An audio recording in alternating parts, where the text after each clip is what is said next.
2025-2026-cı tədris ili üzrə bugünə qədər 113 min nəfərə yaxın uşağın birinci sinifə qəbulu tamamlanıb. Bunu Məktəbəqədər və Ümumi Təhsil üzrə Dövlət Agentliyinin direktoru Eşqi Bağırov Zəkalar Liseyində keçirilən son zəng tədbirində iştirakı zamanı deyib. Onun sözlərinə görə qəbul prosesi sentyabrın 12-sinə qədər davam edəcək.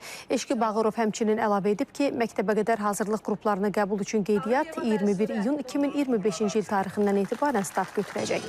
Agentlik direktoru müəllimlərin işə qəbulu prosesinə də toxunub, bildirib ki, bu il keçiriləcək sertifikatlaşdırma prosesindən sonra maaşını diferensial qaydada artımla alan müəllimlərin sayı təxminən 70 min nəfərdən çox olacaq.